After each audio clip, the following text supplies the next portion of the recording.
Welcome guys sa aking channel Max Torque Moto, please subscribe. Na kung saan ang content na ito ay sa mga mahilig sa motor gustong magka-motor. Panoorin lamang ang video na ito. Ating pag-usapan ang mga details ng Ninja 650 ABS KRT Edition 2020. Simulan na natin mga guys. The Kawasaki Ninja 650 ABS KRT Edition 2020 price in the Philippines starts from 426,000 pesos. Brand Kawasaki. Model Ninja 650 ABS KRT Edition 2020. Power o lakas ng motor. Engine 4 na stroke parallel twin, DOHC, liquid cooled. Displacement 649cc. Bore X stroke 83.0 x 60.0 na milimetro. Compression ratio 10.8:1. Fuel system D5 with dual 36 na milimetro KN throttle bodies. Ignition TCBI with electronic advance. Transmission 6 na speed. Final drive sealed chain. Electronic rider aids ABS. Performance ng motor. Front suspension, wheel travel 41 mm hydraulic telescopic fork 4.9 in.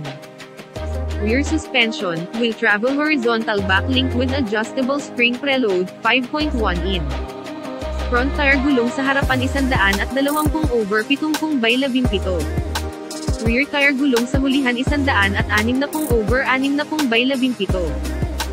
Front brakes o harap preno do 300 mm pedal type discs and 2 piston calipers and ABS. Rear brakes o likod preno single 220 mm pedal type disc and single piston caliper and ABS. Dama ko naman tayo details ng motor na ito guys. Frame type tubular, diamond. Ray trail 24.0 3.9. Overall length 80.9. Overall width 29.1. Overall height 45.1. Ground clearance 5.1. Seat height 31.1. Curb weight 423.4 pounds. Fuel capacity 4.0 na galon. Wheelbase 55.5. Special features TFT instrumentation. Color choices lime green, ebony. Ang presyo ng Kawasaki Ninja 650 ABS KRT Edition 2020 ay nagkakahalaga ng 426,000 pesos. Summary details ng motor na ito guys.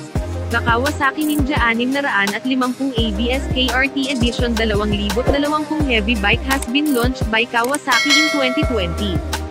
It has a 649cc displacement and 4 na stroke parallel twin, DOHC, liquid-cooled engine system.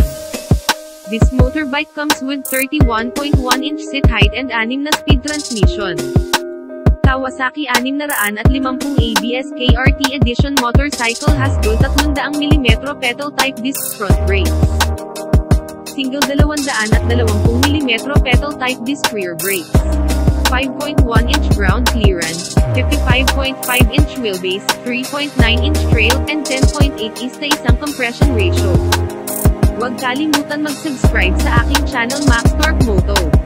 Maraming salamat sa panonood, hanggang sa muli video na aking i-upload.